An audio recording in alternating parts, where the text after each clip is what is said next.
Good afternoon, everyone, and welcome to this edition of Spiritual Infinity. Of course, you know my name is Zenti Sewa, and I'm here in London. And today, my guest is Cristiano Colo, who's in Italy, and he's here to tell us about his journey of his spiritual journey, spiritual awakening.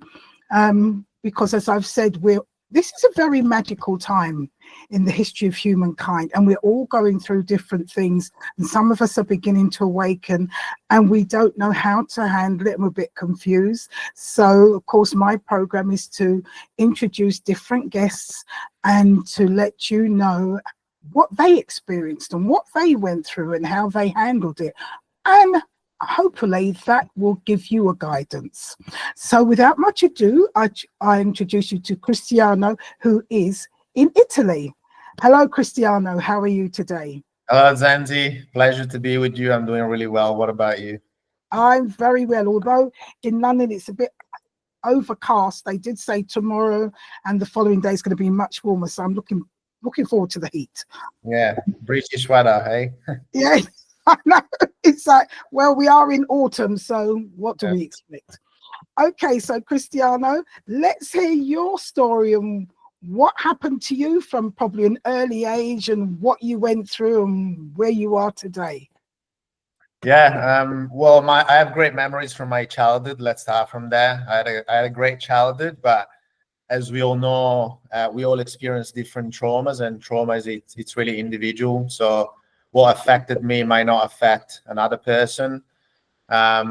I started playing football from a young age, from 4 years old, and that shaped an identity throughout my whole life. And then later on at 10, I started to play professionally for the second team of my city, and I did all the academy uh, Oh, up until 18 years old, where either you go to the first team or you just go back and play semi-professionally. So I didn't have that chance. I had a great chance at 16 to come play in England. oh, Uh, then didn't go through as well because of so many reasons. And that's been a wound of mine for so many years because I blame myself for that deal not going through. Like, because it was a dream of mine. So the people who are meant to care for me back then, they didn't. So um, I felt betrayed. But then I blame myself. So, how I eventually showed up later in life, it was from a place of victimhood, of external validation, always seeking to people to prove my worth. Um, Eventually, as I've mentioned to you before the recording, I started to feel triggered left and right, personally, professionally, romantically, especially. And as we all know, the romantic context, it can be really, really triggering, and it can be a place where all our wounds, they come to surface again. Right? And if we haven't healed them, then it's a problem for ourselves and for the people we are dealing with, because we are creating dramas and pain, and sometimes it's unnecessary. Um, so fast forward 2024, I just broken up after a 2 years relationship with this woman, which she was part of my awakening, because she was the one who pointed me in the right direction, without blame, but with compassion and with love. And I felt that, so I was able to feel the love for myself. So she taught me how to love myself. And even though we split apart, then I was able to integrate that experience. Um, and Yeah, I was going through therapy, and therapy didn't do it for me. So I decided to go deeper. And my spiritual journey started when I decided to go to South America and work with ayahuasca and with healers and shamans. all right. Let me stop you there Yeah. because we heard about your early days with your football and your dreams, and then you were let down, and then we kind of jumped into your last relationship. But between being let down and this last relationship, what was your life like? Could you say things that you went through and how it affected you? Yeah. Are there specific things? Because we're all going through, and we all need to identify to say, oh gosh, I went through that as well. So Yeah. let's hear a little bit about that. Yeah. So from 18 to 24 I had a job. I was playing semi-professionally. What affected me the most was my parents' divorce, and I lived with my mother after my dad moved out for the first 2 years, and she started to manipulate my reality. In fact, she made me believe she was the one. She made me believe my dad was the one who cheated, when in reality it was her. And at 20, I was still young to understand, so I just believed her. But when the truth came out, I turned my back towards my mother, because in the meantime, she also made me feel not wanted in the first place. So I always felt wanted on one side, my father's side, and not wanted on my mother's side. And that's a feeling I was battling for so long. Now I'm fine, but I had lots of resentment towards my mother. In fact, we didn't speak for years. Just recently, we came back in touch. So not having that presence in my mother figure, not feeling the love from from her, it did affect me how I approached romantic relationship, how I approached women, how I treated women. That also comes from a cultural Italian background. So eventually, 2018, I decided that everything was too much to bear, and as I used to do, as a first way to deal with things, it was to escape. So I've decided, out of rebellion, also to go as far as I could. So that's why I decided to go to Australia, and start a new life away from all the chaos. Okay, so here you are. It's quite painful, and I'm I'm grateful that you came out with the situation that you needed that femininity, because we all need a balance. We need the male, we need the female, we need that yin and yang balance within our life. And here you were being told by the female side that should have been nurturing and loving, that it was your father that didn't want you. And as a male, you need the father figure to help you to see things and go through. And of course that went, but then destroying the father figure, you also felt that your mother didn't want you.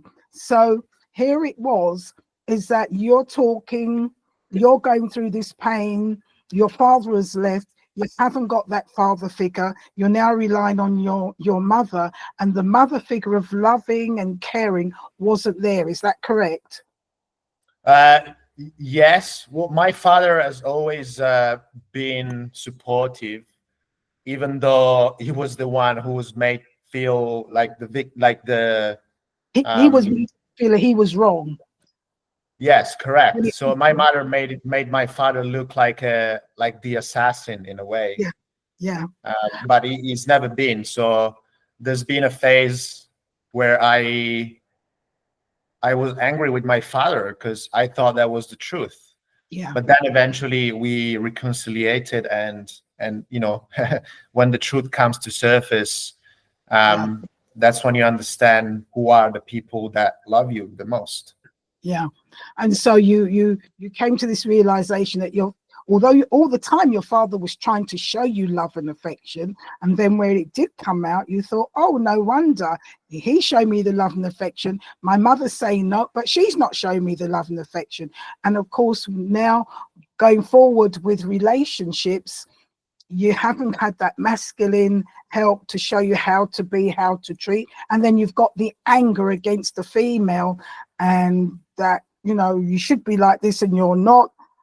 And am I right in saying that there was anger and guilt between the feminine side? So of course you brought that into a relationship, also not trusting.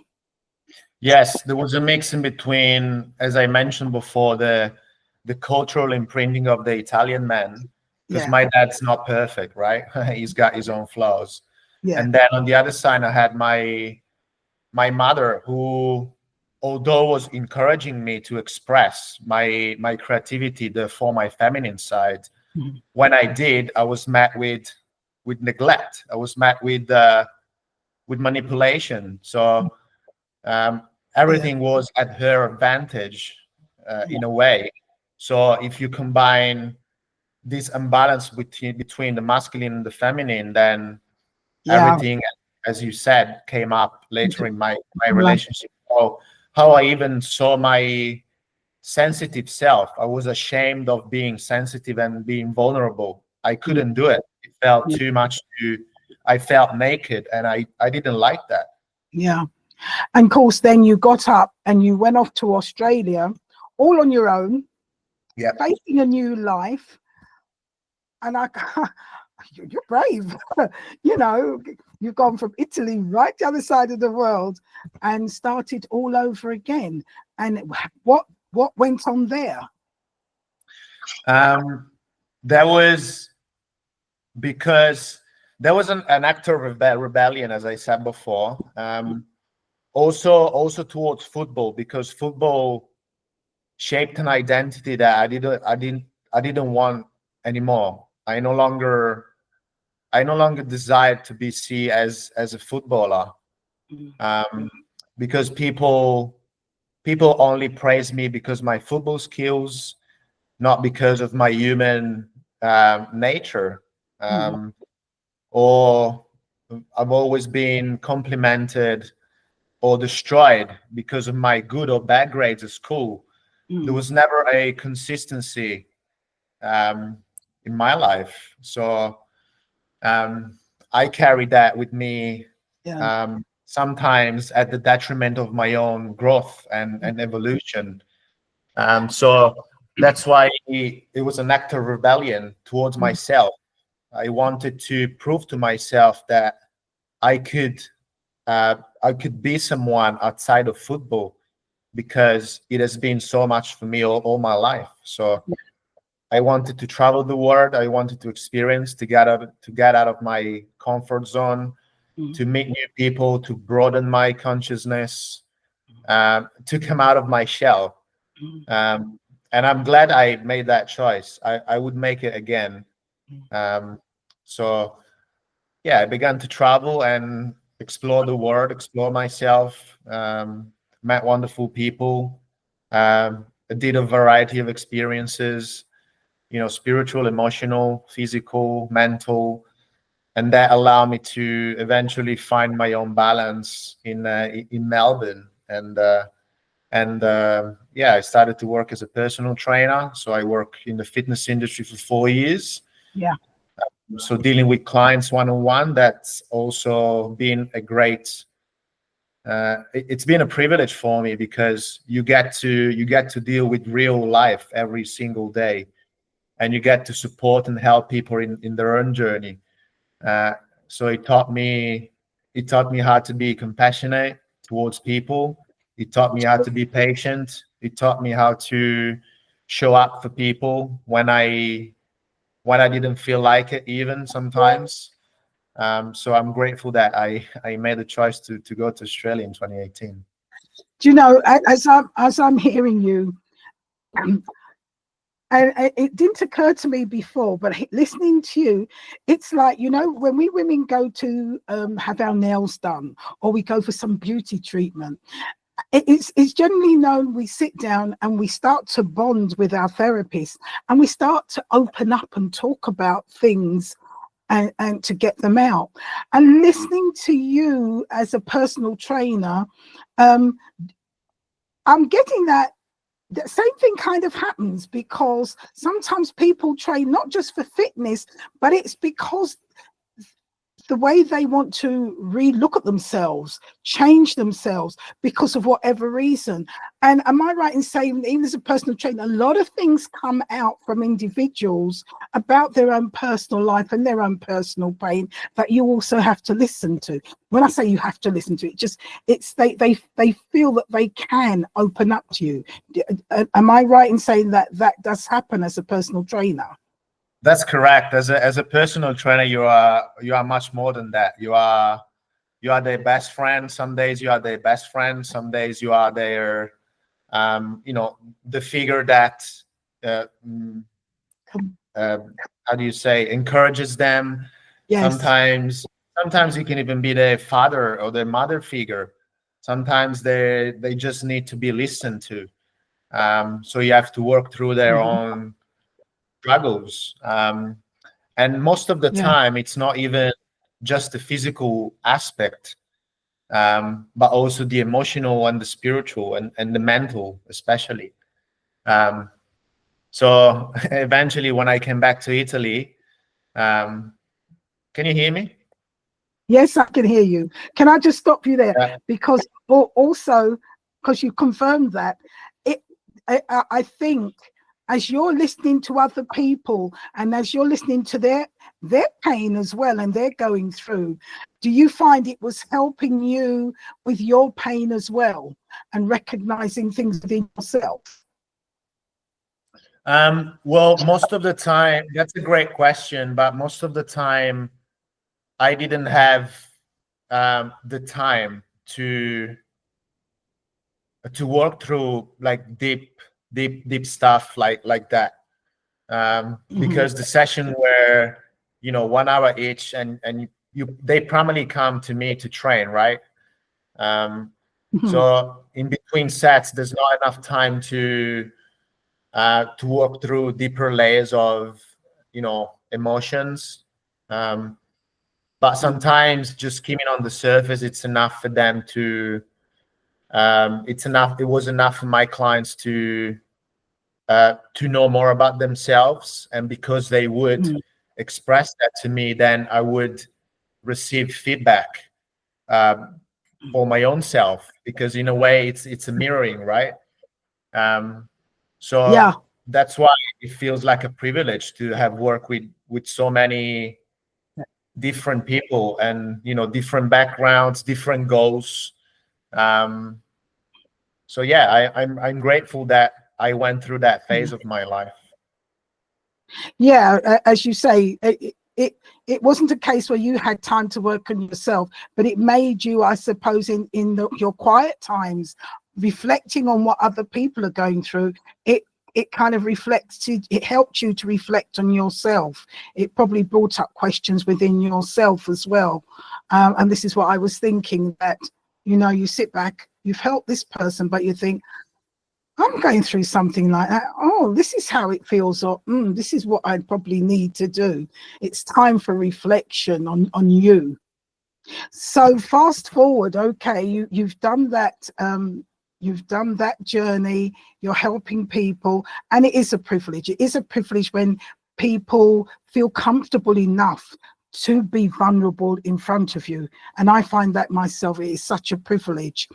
And then you've done that, and now you're going forward in your own life. What took place then?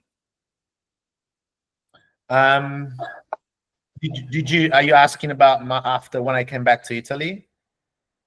Yeah, I mean, because you went to Australia, and I think, how long did you spend in Australia?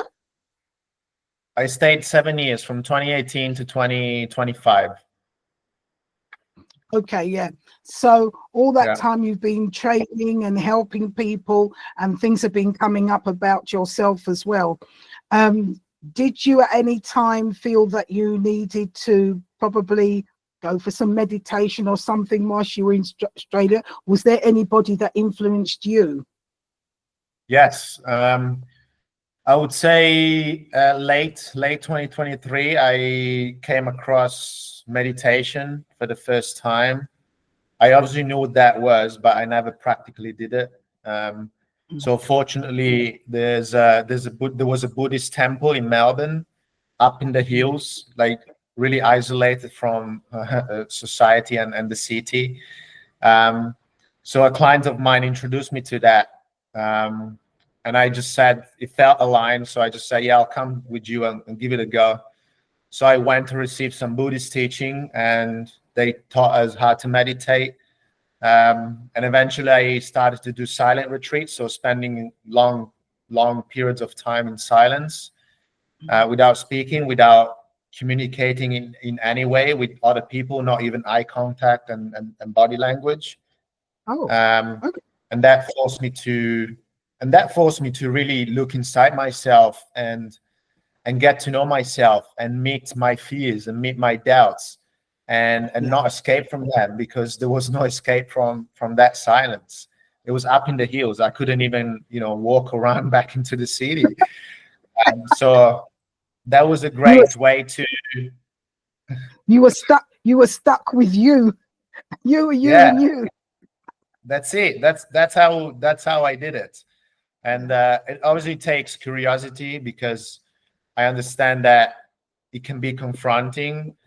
So I think curiosity is the main ingredient there, to be curious about ourselves, and to trust our own wisdom, because that's how it comes to life, by sitting with ourselves, not by taking external truth as the absolute truth, or not by taking everybody else's wisdom as our wisdom. So yeah, that period of time, meditation, obviously I've always physically trained, so that helps a lot, connect with the mind. So it was a mix of all those discipline brackets that came to a whole, and initiated me to the spiritual journey, to awakening. You said something very interesting just now when you said, yes, you can listen to different practices and meditation and listen to people's advice and readings, but you have to find your own truth within you. And as you just said it, you don't take everybody's absolute truth. You have to find the truth within you, which is so true. You can listen to all the wisdom, but ultimately we're not all the same. We're all individuals going through different things, and we must find the truth within ourselves. That's correct. Those are okay words. Yeah, no, it's so true. And I've heard that time and time again, that Buddha, all of them found the truth because they went through their own journey. And therefore, what they're telling us and showing us is that we have to go through our journey and find our own truth within. Yeah. So what was the next step? Next step was, well, I started to do therapy. I went to a psychologist, trying to solve deeper issues I was facing back then. That didn't do it, so I tried hypnotherapy instead, with someone I click with, and that was really powerful. I had a powerful vision where I connected with my inner child, and that was all I needed to return to a place of authenticity, love, and trust, and to give a voice to that inner child, to let him express his deepest desires. So I'm grateful that I decided to do hypnotherapy for that reason. And then eventually, as someone who likes to go down the rabbit hole with his own discovery and exploration, I came across a book by Gabor Mate, where he was sharing about his experience with psychedelics and how he connected with Jesus. I've always been against psychedelics in a way, because it felt like cheating, but I realized that psychology couldn't do it for me. So I decided to book my flights into the Peruvian jungle and work with ayahuasca and shamans to try to get to the core of what I was trying to solve, and gain a clearer perspective on the roots of those problems. And did you gain the perspective on them? Yes, absolutely. That was a life-changing experience. So working with shamans, first of all, they are loving people, and the love they express towards you, even though we are foreigners to them, it's unbelievable. I never felt as much love from a stranger ever before in my life. They deeply care about your healing, and also working with ayahuasca, which is a psychedelics which contains DMT. It allowed me to open my consciousness and destroy all the shields I had built around my heart, all the characters I've built to appear as a strong human, even though I wasn't, just because external validation. So ayahuasca stripped me naked. So I was left naked by myself, to sort out my own things, and to meet my fears in a deeper way than what silence did, and also to get rid of that victimhood mindset that shaped my identity so much, and to gain a sense of empowerment from my own story, and to express it just because I know that there might be someone going through similar things, and not because I'm seeking to be validated or anything like that anymore. No. And it comes to a point where when you start to look at yourself and change the perspective of who you are, you stop trying to prove to people that you're, because as you said earlier on, that you felt people wanted you because, or you felt even at school, they only knew you when you achieved good grades, when you did something good, when you scored a football, a score, and something that made everybody else happy.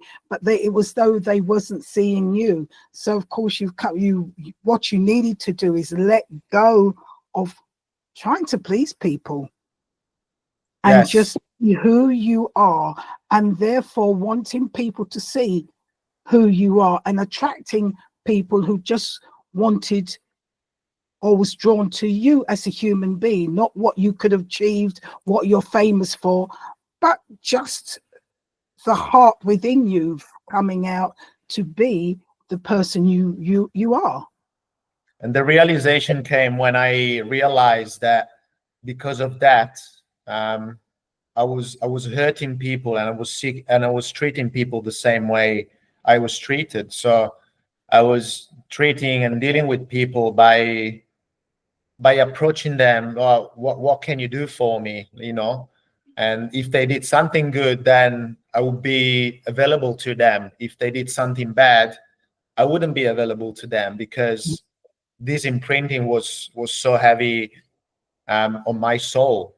But when I had that realization, then I was able to dismantle it and surrender to my truth, and to treat myself with more love. And that's why now it's easier, and it's easier to embody and show love to other people, because I'm doing that because I just want to do it, and not because I need something from someone. And that was a powerful realization. And it takes a lot of time to, obviously there's love and there's unconditional love. And when you've been conditionally loved for your whole life, it's a long process to undo. Yeah, it's to undo the lessons that were shown to you, that you thought this is how life should be. If you want this, you do that. If you want that, you do that. Whereas really, it's about as you say, unconditional love, loving you for who you are, and that life is there because of the unconditional love within you. You do things because you want to, because you like to, and this is who you are. And when you do that, you expect that from people, to do things because they want to, because they would like to do, not because they have to. Yeah. And with Yeah. that comes self-acceptance too, and the ability to integrate the feminine energy and to allow yourself to receive when someone wants to do something for you. Yeah. Because that's also a thing, because it's sometimes it's easy to give, but it's not so easy to receive, because we feel, oh, I must give back, I must do something for them now. It's not easy to just receive and take without giving back. Yeah. And that's also another realization. Yeah, and just having gratitude. I remember my father saying many times when people are doing something, "Oh, are you sure? You don't have to." And he says, "Stop saying, 'Are you sure?' If they didn't want to, they would." But it's because you feel that people are doing that because they have to, and you don't want them to do it because they have to. You don't realize they're doing it because they want to. And you're forever sometimes giving, but when it comes to receiving, it's though you're not used to receiving, and therefore it's like, oh, you don't have to do that, it's okay. But yes, it's, you be grateful for that, and just say thank you. Yeah. Did you have challenges by undoing that aspect of yourself, or did that belong to you, or not really? No, I had to, and I suppose in some ways I still have those challenges, because I still feel that sometimes people, because I give, and I give because I want to, I sometimes feel people are doing things to pay back, and I don't want them to pay back. Even when I feel they've got so little, I don't want you to give me because I know you've got little. But yet I have to stand back and allow them also to express their gratitude, not because they having to, but they want to, the same way I want to, the same way they want to, and therefore saying, okay, I'm very grateful, and just say thank you. Yeah, that's beautiful. Yeah, just say thank you. But it is that no, you don't have it. I just did it because I wanted. You Yeah. don't have to pay me back. Don't worry about, because I don't want people to feel guilty that they have to. Yeah. And I think this is society as well that we're living in. It's like they're doing. I will only do something if I can get something from it, and it's like that's quite a few people. They're thinking like that today. They don't do for the sake of, it's nice to do. Yeah. It's, I will only do it, what can I get from it? And that's the society. I say that hesitantly because a lot of people are awakening and they're realizing that's not right. But when you look at society, that's what's happening. I'm not going to do unless I can get something from it. And when that's not how we're supposed to live. We do because we want to. And when we want to, we shouldn't expect anything in return. Yeah. And therefore, when somebody does it, I'm thinking, do they think I'm doing it because I want to be nice? And that's why I reject, because I want them to know I'm not doing it.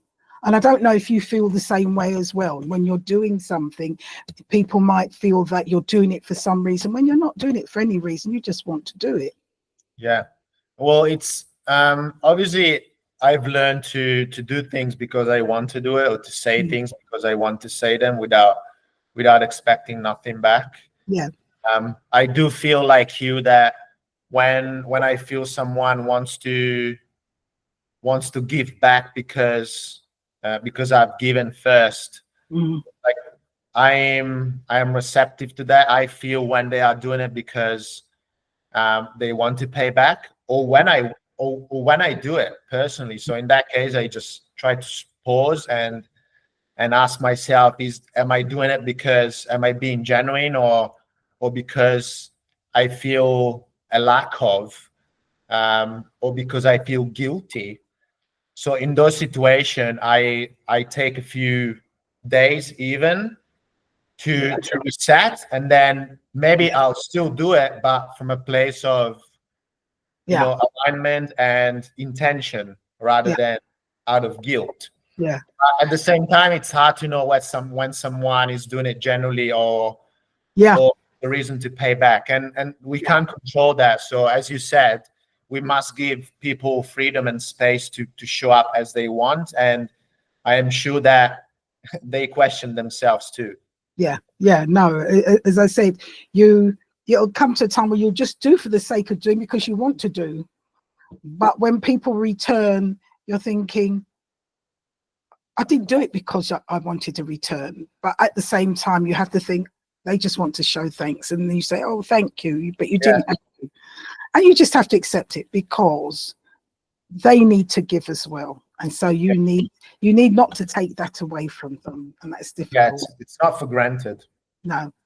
So here you are having to open up, be stripped, now looking at yourself and now realizing that this is you, and to be you unequivocally and without question and without fear, just be you.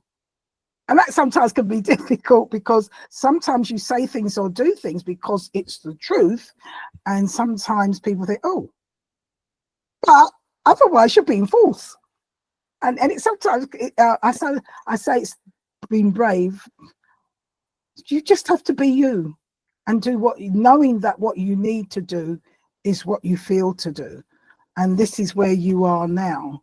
And how has that now coming forward? You've gone to Peru, you're finding yourself. How has that journey been now coming forward? Yeah, you said it really well when you said that sometimes it doesn't need to be, we don't need to be brave, but we just need to be ourselves and to listen. I have been using the same rephrasing in my head, because anytime I did something out of the box, I'd always feeling proud of myself because I'm courageous, I'm brave, so I'm just like bragging about it. But it's not about courage.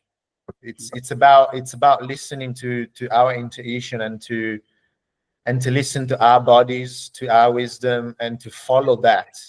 And that doesn't take courage. It doesn't, because we are just following what we are meant to be, who we are meant to be. Yeah. It takes courage to jump out of a building into another building, that's for sure. For me, it didn't take courage to, for example, coming back from Australia to Italy or going to Australia in the first place. Mm-hmm. I didn't feel courageous at all. I felt I was just living my life and doing what I was meant to do. Yeah. And feeling it. When you take that step, you actually feel it within. This is what you need to do, and you just get on and do it. Yes.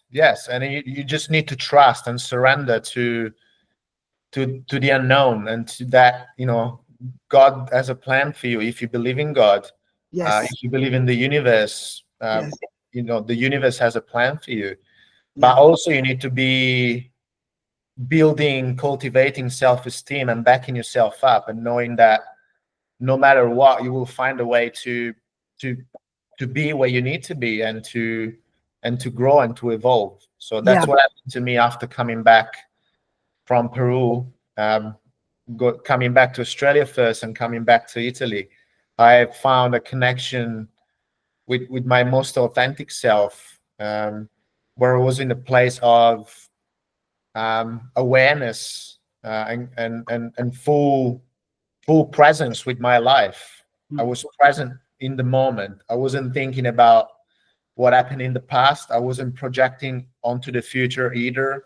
I was just there, and I was responding to what life offered me in the moment, knowing that it was going to lead me somewhere I needed to be. And that's why I feel I'm embodying the lessons I've received by ayahuasca, and I'm consciously cultivating that intuition, that it is, unfolding every day. Great. No, it is about being authentic, doing what you feel is right. You always have to go within and stop and think, well, what do I want to do? How do I want to be? And it is about also having to forget, and it's overcoming what's in your mind. Forget what's happened in the past. What is it you're feeling now? And take that step of faith and seeing what you want and moving into that rhythm of what you want. And I say letting go, and yeah, just listen to your inner voice, taking that step of faith and just doing, because the creator has a plan for you, and it is to step into that plan and know that things are going to be okay. Even if it goes a bit wobbly, it's okay, because you're steadying and getting things in the right thing to move. Because if you don't move, you'll never know. I think these days people, like, awakening is becoming almost a fashionable word to use, because awakening, enlightening, like people take that as perfection, as whoever is awakened, their life is perfect. But awakening is the opposite of that. Yeah. There's no such thing. Like, awakening is sometimes it's more confusional than being asleep, because you are daring yourself to know Yeah. the truth inside and the truth outside of yourself, and that creates even more confusion. Yes. But if you keep showing up with presence every single day, Yes. I can guarantee you that you'll get to a place where fears, doubts, lack of confidence, self-esteem, they will not be as heavy on your soul as they were before. It will take a while. Yeah. But eventually you will get to that place. Cristiano, you're so right. You're so true. It's within, without. You're fighting to bring your authentic self out, and at the same time you're looking at the nonsense that's going, and the false narratives that are going. And it is taking one step at a time, always locking into how you feel and just taking that step, because as you take that step, the veil starts to open, and it's not only gradual, but it's a consistent.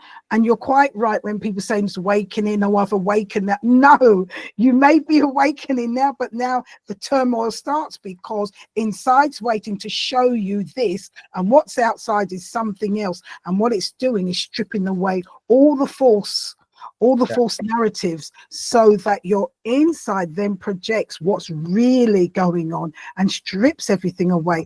And it is a challenge every single day to keep holding on. It's like I was speaking to somebody yesterday in my podcast. It's about holding on to that, but you still have to keep on working to hold on, hold on, and to become stronger and more resilient. Because that negative side, it's always wanting you to let go and go back to sleep. And once you're awake, you need to keep going, because you see the truth. But once you're awake, you can always go back to sleep. Like, you must take action. So I'm sure that every human being in their life has experienced glimpses of awakening and what that feels like. But sometimes we just don't have that faith, as you call it, to listen to that voice and to take action. And because when we do so, then all the channels, they start open, and opportunities, they start to flow in. But when we don't take action, then we just close back into our shells and into what's familiar. It's true.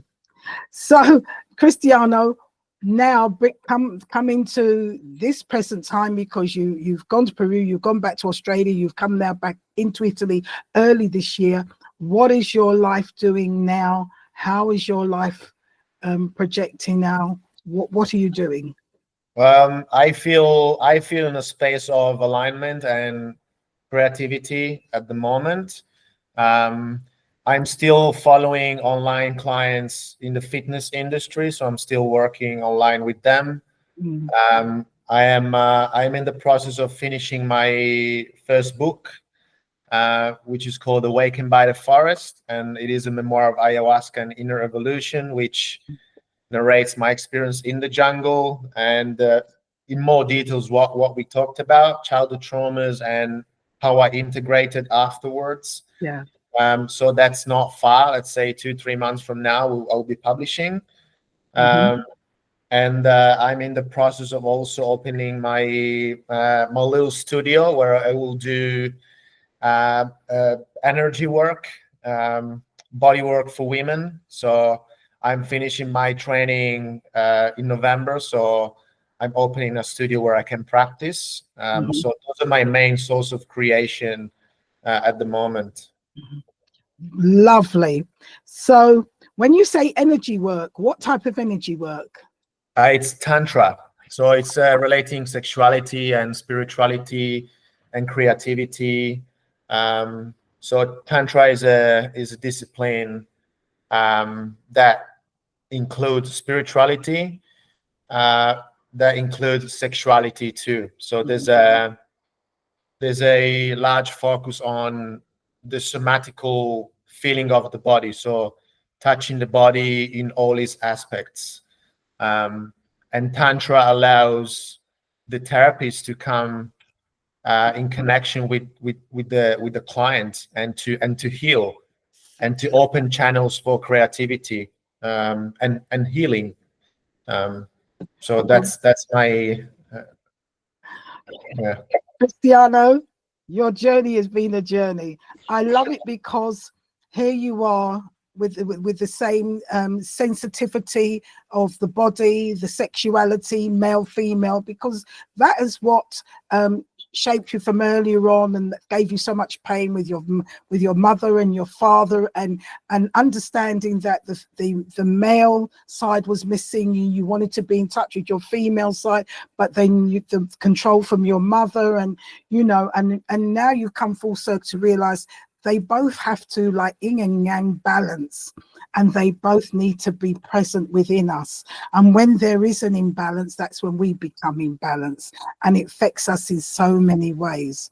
Yeah. So Diana, I say good luck with that, because I can see that you're going to do very well, because you've been through it, you understand it, and you can share that with others. And before we say goodbye to you, I hope and I would like that when your book comes out and when you start your studio, you come back and you speak to us to tell us what happened and how you've been, how it's gone forward. But before I say goodbye, can you leave us with some gold nugget to our viewers, something that you feel that will help them in their journey, something they need to remember or put into practice that will help them through their journey? I would say to pause wherever you are, to pause. Try not to control. Try not to make it a logical process. Whatever you're going through, it doesn't need to be logical. Your body knows before your brain can make a sense of it. Be gentle with yourself. Cultivate presence and compassion for yourself first, and you will see that you will be able to share that with the world as well. And don't forget that you have a choice. You don't have to be a slave of your past. You have a choice to direct your life as you wish, if you just observe yourself a little bit more and a little bit longer, and the external environment where you are as well. So those are my last words. Oh, there's a lot there for all of us to take on board, but they are pearls of wisdom, because yes, you can be harsh on yourself. I know I can be harsh on myself, because I expect so much, and I should know, and I didn't, and it is about being gentle and being in the present and going within and listening to those senses. And once you start building those things up, you will be guided well. So, Cristiano, thank you so much for being with us today, and I thank you coming from Italy, and I'm expecting to come back, and let us Yes, know. I will. Promise. Thank you. And to all of those who've been listening today, thank you so much for tuning in. And until I see you again, bye for now. Bye, everybody.